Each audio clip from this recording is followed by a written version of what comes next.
Tech News Weekly is sponsored by GoDaddy. Get a .com domain name for only $2.49 by using offer code QUEENS at checkout. Starting Tech News Weekly in 3, 2, 1.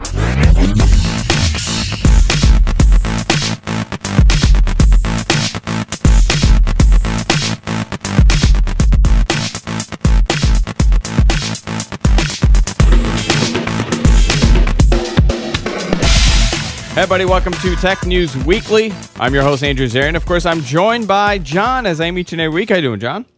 I'm doing good. How about yourself? I'm doing great. We just had a little technical issue here at the studio. It's still really hot in here, surprisingly. You know, New York is really cooling down. We're second week in September, and the studio's still in the upper 80s inside of here. No worries, you got cold weather on the way. It's already back down to the higher 50s here. So yeah, so hopefully everything will go back to normal. I hate this temperature. I hate doing shows when it's this hot. It's that's because you refuse to get an air conditioning system. I have one.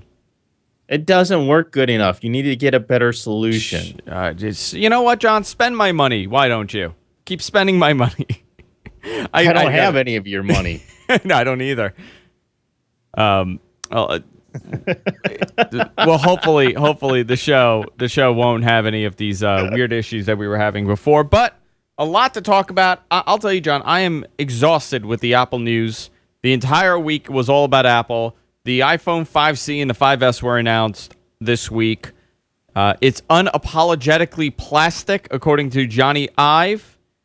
We're getting a 4-inch Retina display that's in the iPhone 5. We're getting the A6 processor inside, LTE, Bluetooth 4.0, dual band 802.11 ABGNN, Wi-Fi connectivity, high-capacity battery, 8-megapixel camera, backside. Wait. Yeah. We're getting 2 new iPhones. Oh, I'm not there yet. I'm not there yet.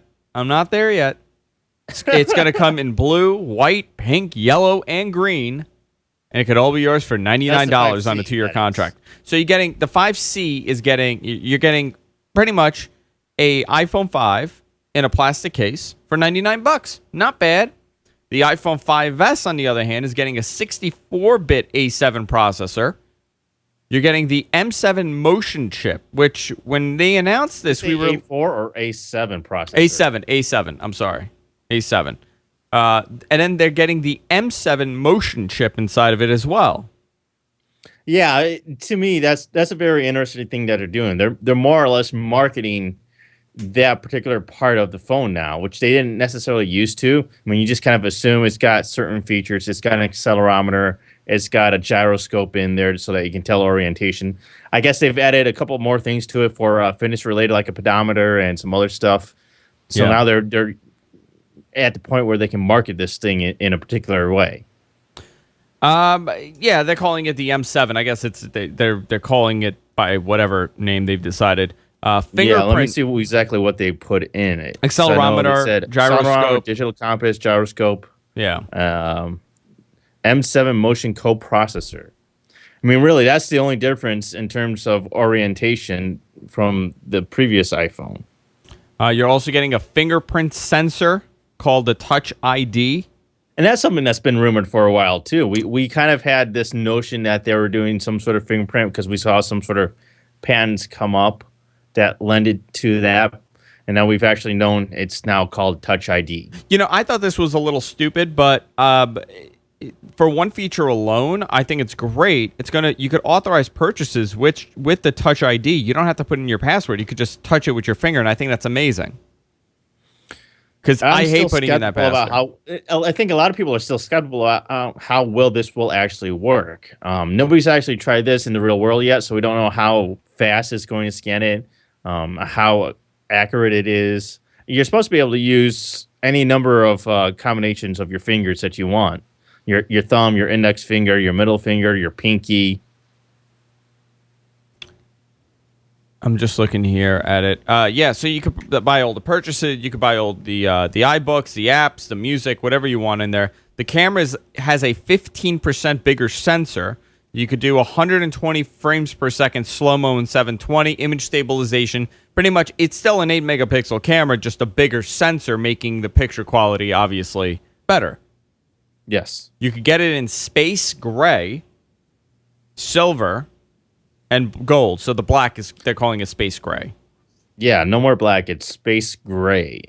No 128 Which I don't understand why they didn't just say gray. space gray. Why say space gray? Well, it's Apple.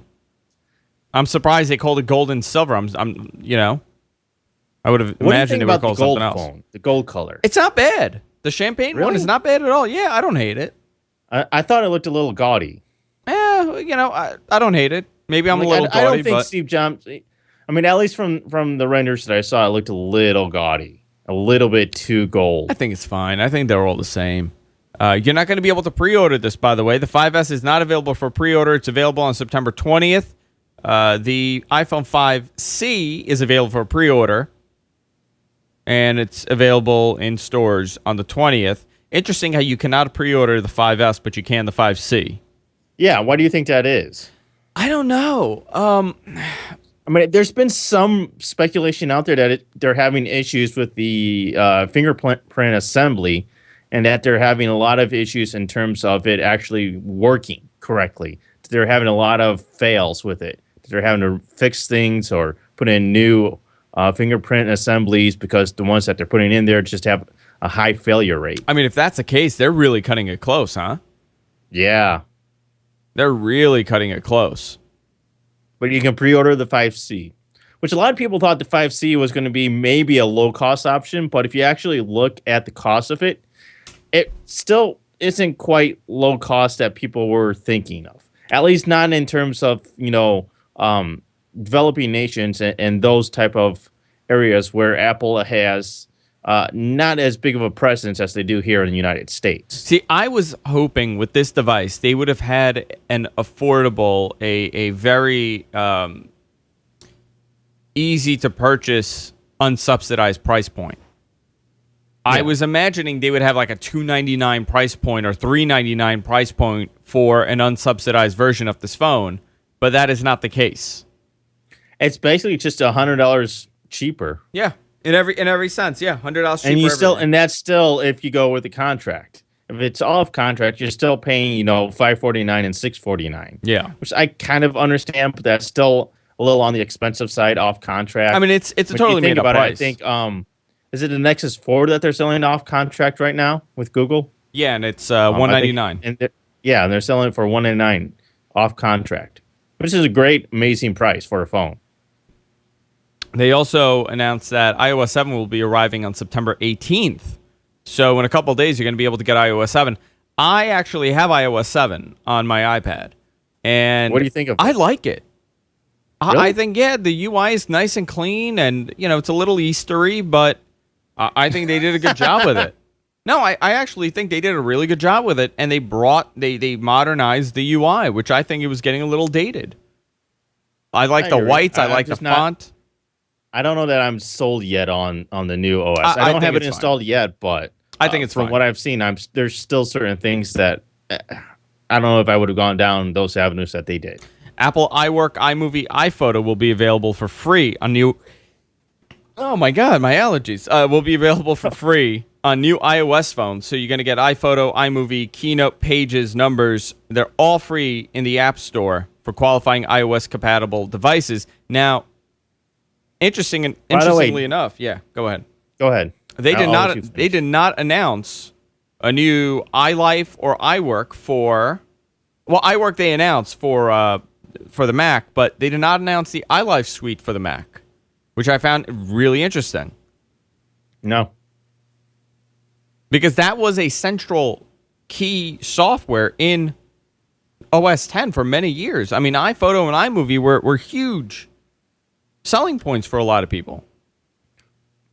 I'm trying to find the exact copy in the notes here, and I'm not seeing it, but they were basically saying that this is the way I read the terms of the way they worded this is that this is only for new devices sold after September 2013. So if you have an existing iPhone, you cannot get this for free. You cannot get it for free, yeah. That's the way I read it anyway. Is that accurate? Do you think? No. You're absolutely right. It's only on new phones. Which I think is kind of a crock. I guess the they're fact that gonna they give you iOS 7 for free for existing devices, but not this. I guess what they're saying is, I mean, this is more for the iPad more than anything else. I think iMovie's more for the iPad, and I think they're realizing that more and more people are, just like how they did it with the Mac, where, this was a selling point. Like, you could edit your movies, you could edit music on this device, and you're not paying extra for software. I mean, regardless of what the Mac price was, that was how they justified it, right? I think you're going to see that happen with this. They're going to say, hey, listen, you're paying $4.99, but look, you're getting iMovie. You could edit your videos on this thing. You're getting GarageBand. You could edit all your podcasts and all your music on this thing. So you're getting more. I think it's great that they're putting iPhoto and iMovie for free on iOS. I really do. I think that's going to be something that really elevates the usefulness of the iPhone. Because if you think about it, there's so many camera and photo applications out there, but you still had to pay for these advanced ones that Apple has that they could just give away for free, and maybe they wouldn't necessarily have to go out and spend money on a separate device. They could have been losing money that way. So now we did not get any iPad announcements. We did not get any new MacBook Pro MacBook Pro Haswell chipset announcements. So there's going to be another announcement, obviously, right, John? I'm assuming so, because everybody's been waiting for to find out what the price is of the new Mac Pros. I mean, I think that's the number one thing that people are really waiting for is how much is the new Mac Pro really going to cost them? Yeah, I mean, we have the Mac Pro pricing. We have Maverick that's supposed to come out. We have Retina MacBook Pros with the Haswell chipset, the new Intel chipset that's supposed to come out. There's a lot, and plus new iPads. We have not gotten any information on the new iPad. So there definitely has to be another announcement. People are speculating that it's going to be in October, probably the second week in October, where they're going to unveil it for the Christmas season. I'm actually more excited. Do this all over again. And then we get to do this all over again because it's insane how people actually care about these conferences. They are so good at drumming up press. If you think about how much hype Apple had ahead of this event, and now what they have after the event, I think there was more hype and excitement for this Apple event before than there was after. I think, but they're really good at that. In many ways, this was kind of a letdown. If you think about it, you're getting basically the existing iPhone in just two different iterations now. The iPhone 5C is basically the iPhone 5, same exact specs, only with a plastic shell that comes in a color. And the iPhone 5S adds, a fingerprint sensor and a couple of other things like the 64-bit processor. But other than that, they're basically the same phone. They're basically the iPhone 5. You aren't going to get a major update with this. I mean, I kind of knew, and I think the story of this event was not the 5S, it was the 5C. That's what they wanted you to be interested in. Yeah, and I think they mostly hit the mark on that. But at the same time, it's still you're hawking a phone that is essentially what you have out now, just in plastic with colors. Yeah, listen, and I think the stock kind of reflects that too a little bit because there's been a lot of interest in the stock as far as it not doing so well. Well, the stock tumbled. It's lost like what, 5 or 6% or something like that. So we had a little bet with a couple of friends of ours about the Apple stock. And we were doing this thing where I think last night I said I would purchase the Apple stock, for example, at that closing price and what it's going to be. I'm down 1.5% right now, which I assumed that this was going to happen. You're going to see the stock fall for a little bit and it's going to level out probably next week. It'll go back to where it was. But, that's standard stuff. You sell on speculation. You buy on speculation. You sell on news. I mean, that's how it's always been. But I feel that this event was not at the level of prior Apple events. And I think the reason for that is not lack of innovation. It's the state that computing is in right now. We are in this evolutionary phase where, what else can they do? And this speaks, and this goes for Microsoft, this goes for Samsung. You have the Samsung Galaxy S4, you have the Lumia phone, you have the iPhone. What else can these companies do to these phones? Really, we have every feature possible at this point. Yeah, Every and Rush in the step. chat room brings up a very interesting point. They're keeping the 4S in the lineup and getting rid of the iPhone 5. You cannot buy the iPhone 5 right now anymore. You can only buy the 4S, the 5C, and the 5S. Yeah, and they're keeping it for screen size, and this is how they're gonna do it. I think what we're gonna And the get 4S is still has that 30-pin connector on that. yeah, that is interesting that they have not updated that, huh? I think it would have been much more practical to keep the iPhone 5 and get rid of the 4S. Because at least the iPhone 5 has the Lightning connector on it. Because then all your devices that you're currently selling have the Lightning connector on it. The iPad you 2. completely phased out. Well, yeah, but iPad 2, does that have the Lightning connector? Really? Did they revise that, or is it still the 30-pin? who's still buying an iPad Do you 2? know, can I tell you? I'm going to tell you something, and I'm blown away by this, okay? I'm astonished. Almost everybody that I know that has gone and bought an iPad, I'm not talking about people in the tech circle. I'm talking about regular people. I'm talking about Jessica's grandparents. I'm talking about Jessica's parents. They have all went and purchased an iPad 2. Oh, Every that's so one of awful. them. And it drives me crazy because they just do not understand that this is a 2-year-old tablet. But you know what? It's good enough for them. It's fine. Yeah, but I mean, in another year, it's going to be 3 years old. Gonna be 3 years old. Well, no, it is 3 years old. It is. It's gonna be 3 years old because look, we're at the 5th generation You're of this better device. off getting an Android tablet at that point. Yeah, but I you know, that $399 price point is very attractive to people, and I think they could follow that same model. I think it's kind of a negative. It has this negative thing to it because it's an older device. But if they have a plasticky iPad like how they have, you know, they have the Retina, which is the Retina. They have a plastic version of the iPad, and then they have the new iPad. I think that's a great way to do it. Now you have an inexpensive one. It's $399, $499, whatever. But I mean, people are buying it. People are buying it. Oh, that makes me sick. See, you wouldn't buy it. I don't think our viewers would No. buy it. I even told my parents got iPads this year, and I told them don't get the iPad 2. And they got get the iPad 4. Yeah. By the way, another little thing. iOS 7 runs great on the iPad 2, and I feel that the iPad 2 runs better on iOS 7 than it did on iOS 6. Huh. Yeah. Much better. All right, John. Go into some stories. All right, you want to go into some other stuff other than Apple? Yeah, we spent 20 minutes on Apple. Well, Microsoft is planning a Surface launch event on September 23rd in NYC. Are you going to that? I asked for my tickets, and they said they cannot give me one. Oh, that's a shame. Yeah. You're not important. I'm not.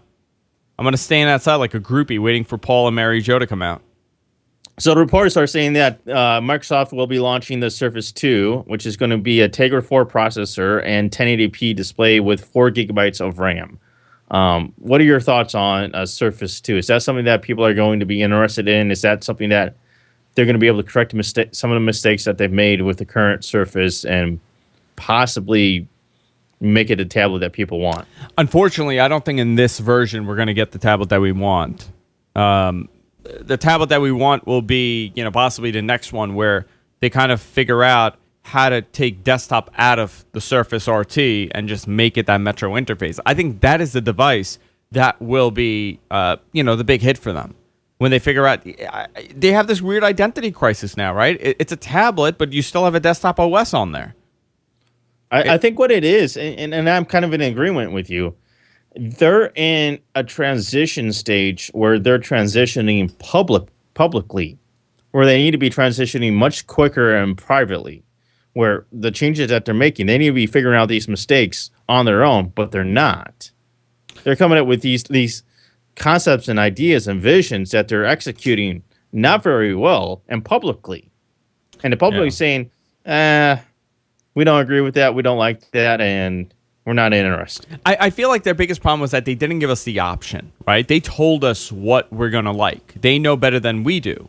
So when they released Windows 8, really, it had a major identity crisis because it didn't know if it was a tablet, didn't know if it was a computer, didn't know if it was a laptop, and it was all mashed into one operating system. When you look at I think they also need to do more marketing too for it. More marketing. But you know what the perfect scenario for Windows 8 is? The perfect scenario. You get one of these hybrid devices where when you dock it, you're in desktop. You have the option to go into Metro if you really wanted to, but you're in desktop. When you undock it, when you take it out and you go, you're on the go, that device now is fully Metro only. I have no problem with that. I don't think Everything, you know what? If you wanted to, you could run desktop like an application, but there's still that identity crisis, at least for developers, and the fact that they have to make their applications work with that. That they're going to have two versions of their application. Yeah, I mean that's also the big problem. You're going to have That's going to be your version of dilemma with Metro. doing that hybrid thing where you have two different versions of the operating system. Is that you have to have two applications then? What do you think, two Mike? versions of your application? Let me ask you this, John. What do you think would have happened if they turned around and said, okay, Windows Phone OS is on the tablets and Windows 8 is just, again, it's going to be a standalone thing. It's only for desktop. And you Metroized, Windows. It's not, you don't have this Metro UI, but I think it would be accepted more. I don't know. I don't know if that would have been successful either. I think what they should have done was they should have taken Windows Phone 8, put that on a tablet, marketed that, and be like, all right, we have all these applications. Because that's, I think, a lot of people's concern is that, oh, well, Windows Phone 8 doesn't have very many applications. They needed to emphasize what applications you can get now. They need to do partnerships. They need to do more work with people that are developing applications for Windows Phone, and they should have done that with the tablet and made this new thing, this big new push about Windows Phone 8 operating system and applications. Yeah, I mean, I would have preferred them to do that, but what happens to Windows now? Microsoft is in a tough scenario because we are approaching the post-PC world. PCs are a dying thing. I still think in a lot of ways, people that are still using desktops and laptops aren't interested in these mobile operating systems on their main computer. No, see, I'm not either. I certainly am not. I'm not either, but I'm curious on what the everyday user... Like your mother, for example, right? You told me your mother hated Windows 8. She doesn't care for it a whole lot. She still mainly does desktop. Yeah. I mean, there's really no point. The Metro interface is not all that useful, in my opinion. It's not intuitive, and that's a big problem. The way they lay things out, the way they put things are labeled, options, and just it's a nightmare to use in that sense, I think. No, it really is. I mean, but I've been using 8.1, and I could tell you the user experience is much better. I feel more comfortable using it compared to being in Metro and not having that start button. I mean, just having that little start button there and I could right-click on it and bring up, control panel and admin stuff, that goes a long way for me. And I think that's going to go a long way for a lot of the diehards that said, I'm staying with Windows 7. I'm not going to jump ship and I'm not going to go to Windows 8.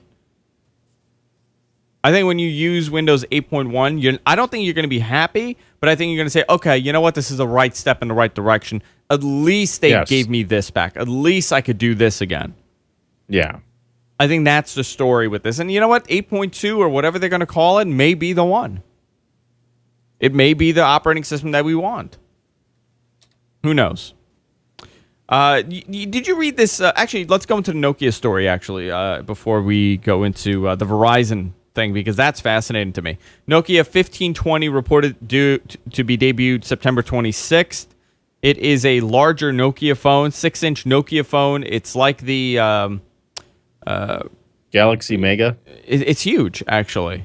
It's 6-inch. I mean, that's humongous. They may be unveiling it at the September 26th, 27th event. That's an interesting and fascinating thing that they're doing, I think. What? That they're going 6 inches. Nokia has done a fascinating job because you could buy an unsubsidized Windows phone for $99. Yeah, I think that's great. I think that's amazing. And I think that's a story that a lot of people are now picking up on. If you want a Windows phone today, you could go to AT&T, you could go to T-Mobile, and buy a Windows phone. I think it's like the 520 or 620. I'm not too sure which one it was. You could buy it for $100, which is amazing to me. So as we come back, because John is cut out, I'm gonna go. I can hear you now. Okay, you can. Okay, yeah, it reset again. I don't know what's going on, which is weird.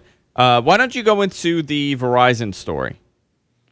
Well, you're the one that's interested in that. I could not really. So care this is much fascinating about it. because this, honestly, if this happens, this is going to kill the internet. What they're looking to do is charge websites per packet fees. They're going to charge certain websites a certain fee to move their packets on their network. And you came up with a good reason for this, John. Why don't you tell people what your reasoning was for this? I don't remember. You said with the Redbox. No, that wasn't me. That was I think that was Mike Phillips or something. Mike Phillips probably said it. Well, they have a service called Redbox, and it is their Netflix competitor, but you got to pay, per video. They don't want you to use Netflix. They want you to use their service. So what they're going to start doing is charging these companies on websites extra fees to have their stuff on the network, and that's probably going to go over to us because we're going to be charged, special packet fees. This is something that we've been talking about for a while now. Is what happens when the web goes this pay model type of thing instead of net neutrality type of stuff, and I think that's a humongous mistake. And the problem is, I don't know that there's a whole lot that normal people can really do about it. I think that these companies, these corporations have lobbyists, hundreds of them, and we don't have enough power to balance that out. Why do you see this becoming a realistic thing? Do you see this happening? Absolutely. See, I do. I fear. I think there's enough politicians out there that are willing to take pocket money or some sort of trade with these lobbyists in order for these deals to get done, and they don't care about consumers. We've seen this in the past with politicians. This is how it always happens. People really end up just getting screwed overall. See, I don't see it happening with standard broadband at home, but I do see this happening with 4G access. I do see them saying, well, if you use this service, it's not going to count towards your bandwidth cap. I think if you start with Verizon, for example, if you access videos on Verizon's network through Redbox, it's not going to count towards your cap. If you're using, let's say whatever this service. This whole thing is a bad deal. No matter how it's implemented, no matter who does it, it's a bad deal. I think it's stupid. I think it should never even come this close to being unrealistic. Yeah. The problem is that you have lobbyists and you have politicians that are going to go along with it. I mean, do you remember over a year ago when this was a big story, they had a mock-up pricing structure how they're going to do it. So they're going to have the social networking package for $4.99 a month, and you could access all your favorite social networking sites. You're going to have the nickel and diming people. Yeah, you're going to have the movie buff package or video buff package, and they're going to charge you $9.99 extra a month to access YouTube and all these video sites. That's what? Ridiculous. It's scary, but I think that's what's going to happen. Because everybody has a hand in everybody's business. You're not just an ISP anymore. You're an ISP, you're a cable provider, you're the phone company, you're a movie company. At that point, they're a monopoly then, in my opinion. Yeah. And they're going to you have other companies that are doing it, but but you're still holding some sort of a monopoly over these people. Yeah, but what's your option, John? I mean, you really don't have an option. If Verizon's doing it and Time Warner's doing it and Comcast is doing it, you know what? It's over. Exactly. That's still well, that's the same thing as what Apple got in trouble with the book publishers for ebook publishing. That's the same thing where they all conspired as a conspiracy. That's what it is, a conspiracy against consumers to raise the price in favor of the companies that are doing this. Where Apple had some sort of conspiracy with ebook publishers to raise the price on certain books and not favor other ebook publishers. Yeah. And they got into a lot of trouble. Yeah. It's scary. I mean, it really... But if you also notice, they really did not get in a whole lot of trouble here in the United States. The major brouhaha over that was in Europe. Yeah. Well, the EU is a little bit more strict with this stuff, right? Sure. I mean, they've been known to kind of come down on these companies. But it's scary. I mean, that Verizon story, I saw it, and it is terrifying to know that is a possibility. I don't trust the people that are in charge of these government organizations that are supposed to be protecting these things against corporations like Verizon to do the right thing. Yeah. It's sad but true. Yeah. Yeah. What a shame. Twitter has submitted plans for an IPO. They're looking to go public. Oh boy. Will this be another Facebook? Oh boy, another tech company with an IPO. Will this become another Facebook, John? It very well could be. I mean, if you look at somebody on Twitter, I forget who it was. I think, gosh, who was it? Somebody on my Twitter today said that they hope this is a legitimate IPO, that people take it seriously, and it doesn't become another joke tech IPO.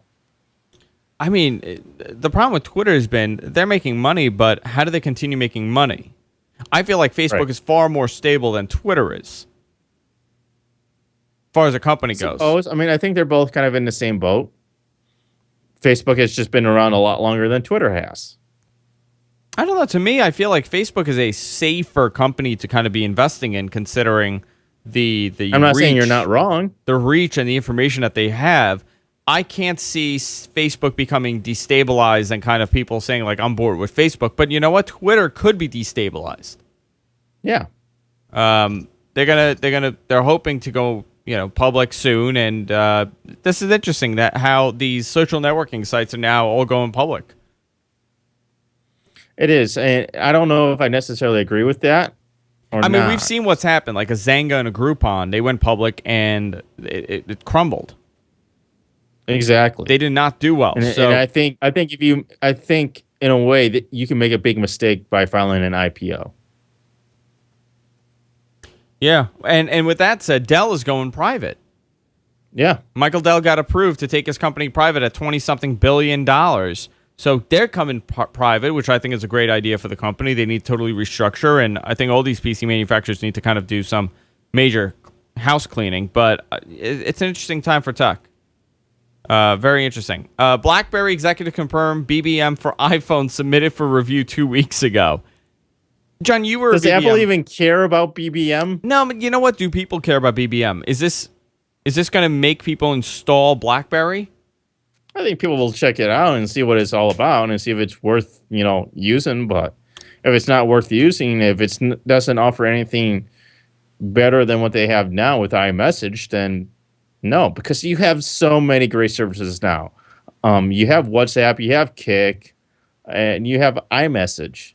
And I'm sure there's others out there. Oh, see, iMessage is great. I love iMessage. I do too. But, people have a connection to BBM. If you were a BlackBerry user, you still remember BBM. Do you keep your BBM number even after you leave?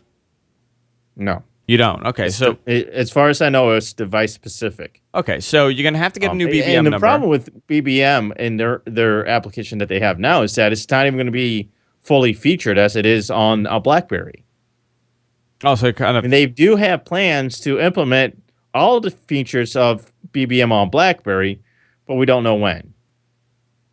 So initially, when we do get BBM on iOS, it might not be something that people care about because it's not going to have every single feature that we're used to on BlackBerry.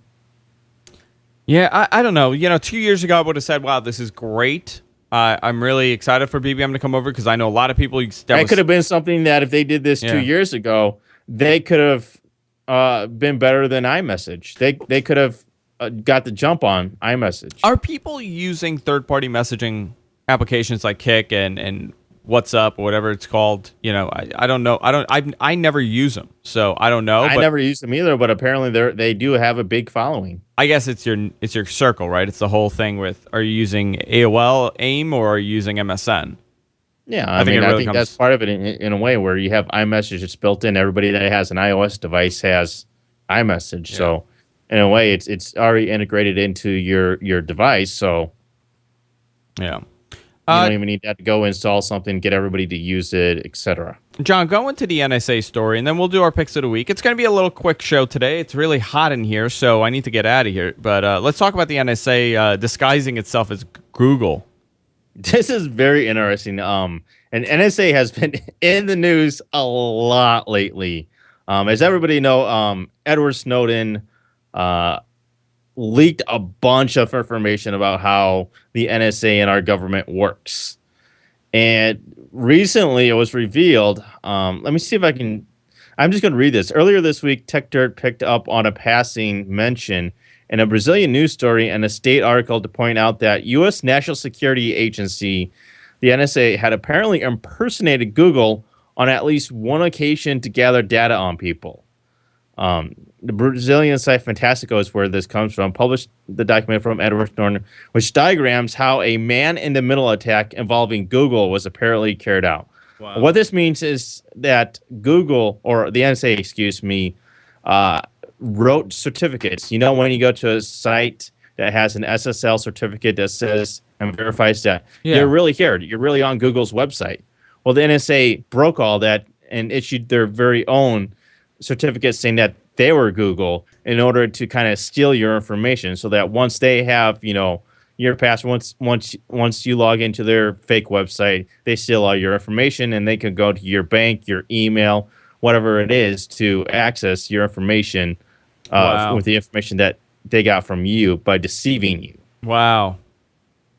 I mean, that's scary. The NSA has been doing a lot of stuff. They've also been rumored to be able to break smartphone encryption, listen on any smartphone that they want, gather any data. They have access to a large, almost every amount of information on the internet. Yeah, that's scary.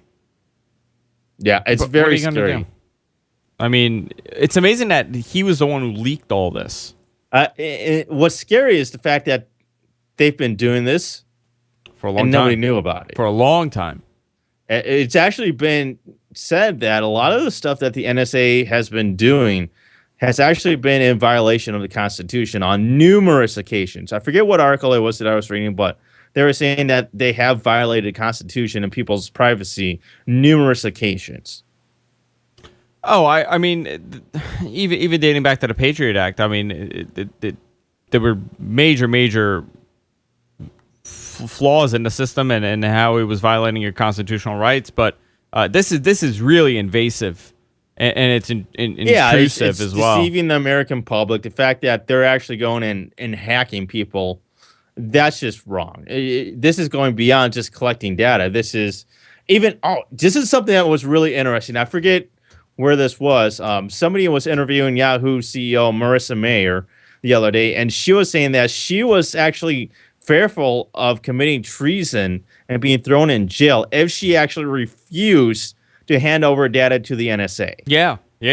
Well, they've said that she before. She legitimately feared that she was going to be labeled a traitor and be thrown in jail if she refused. Terrifying. And I think that is going way too far. Yeah. That's way too far when these companies that are trying to protect people's rights are being intimidated into that manner. Well, when the government comes knocking, you better give it. I forgot what it was. Do you remember that story about the guy that was a CEO of like a telco, and they needed something from him, and he refused to give it, so they busted the guy and everything. They put him in jail. They charged him with all these weird charges. I think so, yeah. It was a story like that. I wish I had the article in front of me, but they made an example out of him. And they put him in jail because he did not want to cooperate and hand over the information. So they gave him... And quite honestly, I think Marissa Mayer is somebody that you take seriously when they say something like that. Yeah. Because I don't think... She does not screw around with stuff like that. No. It's scary. Oh. All right, John. You know what we're going to do, right? Yes. It is time for... Not that. What button? There we go.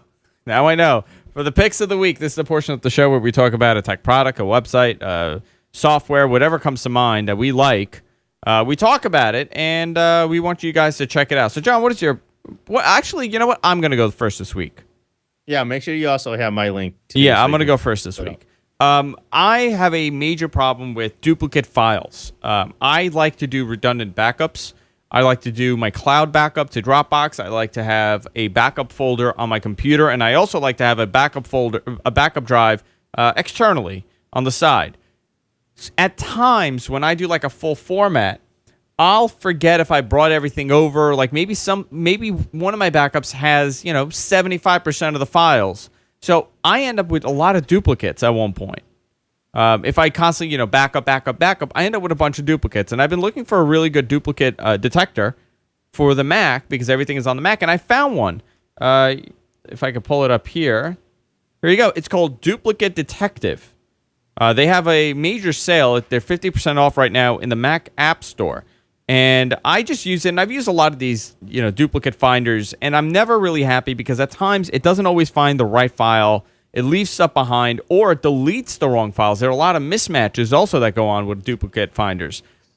This is not perfect, but as far as all the ones that I've tried, this is probably the closest one to being perfect that I've used. I'll give you an example. My Dropbox folder with all my photos, it found 2 gigs of photos that were redundant, that were duplicates in my Dropbox today. And the way that it does it is that the algorithm's actually pretty intelligent. It's able to go based on the date that the photo was taken, the date that the photo was modified, the file size, the file name. It looks at a number of things to kind of figure out what's a duplicate and what's not. And it's super, super fast. You could drag in the file that you want. It also supports iPhoto albums, so you could actually scan your entire iPhoto album and just do it there. Really, really cool. It's $199 in the Mac App Store. It's called Duplicate Detective, and it's on sale right now. It's version 1.1, so it's a new software, and it works really well. That's cool. I recommend it to you guys because I'm big on this stuff. Like, I back up so much and I put stuff all over the place. I don't know what I have and I don't know what I don't have. So I ran this, deleted them, and I double checked just to make sure it didn't delete the wrong files. It was perfectly fine. Cool. That's my pick of the week. Finally, for once, I got a good pick, John. What's your pick, John? My pick of the week is a website. It's called nickreboot.com, and I hope you can pull this up because this is an awesome website. I think Sean Callahan, who's a friend of GFQ, actually turned us on to this. If you've been a fan of any of the stuff that Nickelodeon showed in the 90s and the early 2000s, this is the website for you because they have replays of all those cartoons that Nickelodeon used to have. Not just cartoons, but any show that Nickelodeon had. Let's say Clarissa Explains It All, Double Dare, Doug, Figure It Out, Finders Keepers, Get the Picture, Global Guts, Tiny Toons, What Would You Do, The Ren and Stimpy Show. One of my favorites, Salute Your Shorts, is on there. This is really cool. They stream this live 24/7, and they even have a chat room that goes along with this, so you can chat with other people that are watching. It's 24/7. It's cool. You can even see what's coming up. Like right now, it's playing Tiny Toons. Coming up, it has the Angry Beavers, and then Kenan and Kel and Rocko's Modern Life. That's really, really, really cool. And best of all, they even have iPhone and Android applications. Yeah, very, very cool. This is nickreboot.com. So if you want, check it out. It's free. It's really cool if you really like the stuff that Nickelodeon used to play in the early 90s and 2000s, which they don't show anymore. This is such cool stuff that you just don't get shows like this anymore. Yeah, I watched Salute Your Shorts the other day on this thing. One of my favorite shows. You know what was my favorite Nickelodeon show? Pete and Pete. Yes. I love Absolutely. Pete and Pete. That's on here. Yeah, it's great. You can watch the adventures and of it was Pete very and adult. Pete. It wasn't like for babies. It was like an adult show, yeah. Kid had a tattoo on his forearm. He used to make her dance. I remember that. Legends of Hidden Temple. That's another great one that I loved. Very, very cool, John. Good pick of the week. Very good pick of the week. If you want to help us out, guys, I encourage you guys. We don't ask for money from you guys, even though we have a donation thing. You don't have to donate, but I do encourage you guys to use our Amazon affiliate link. If you go to our website at gfqlive.tv, we have a little Amazon affiliate link there. You could click on the side, and it kind of stores a cookie. And when you buy your next purchase or whatever you're buying on Amazon, we get a tiny little fraction of the percentage from that. So we'll get like 4% of the sale. Like, well, Amazon pays us because we referred you.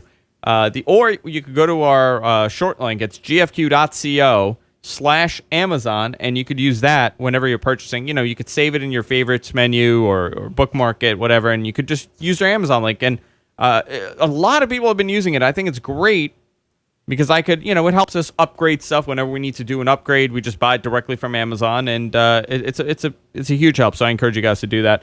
Also, if you're watching us live, I also encourage you to go subscribe to us. We're on iTunes, we're on Windows Phone, we're everywhere podcasts are available. You go and subscribe to us. If you go to gfqnetwork.com, we have a little subscribe tab over there, and you can pick whatever you want to use to subscribe. You can follow me on Twitter at Andrew Zarian. You can follow John at Suncast. And, of course, GFK Network on Twitter. You can follow us there also. And that's it, guys. We're all done, and we'll see you all next week on TNW.